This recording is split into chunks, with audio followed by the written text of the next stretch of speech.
Assalamualaikum. Hari ni saya nak tunjuk macam mana nak buat ayam kicap pedas menggunakan Thermomix. Kita masukkan halia dan bawang putih, kemudian kita kisarkan selama 6 saat, speed 6, kautkan ke bawah. Terusnya masukkan minyak, rempah-rempah kering, nanti boleh tengok kat caption ya.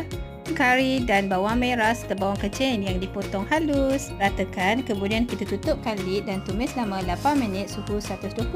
Speed 2. Kemudian kita tambahkan cili kisar dan kita tumiskan lagi selama 2 minit suhu 120 reverse speed 2. Satu percik minyak, jangan lupa letakkan sembering basket di atas lid.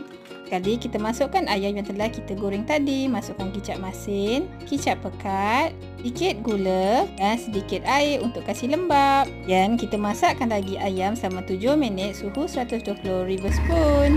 Letak sembering basket di atas lid, tak risaulah terpecik. Dah siap pun ayam kicap pedas kita. Mudah kan? Selamat mencuba.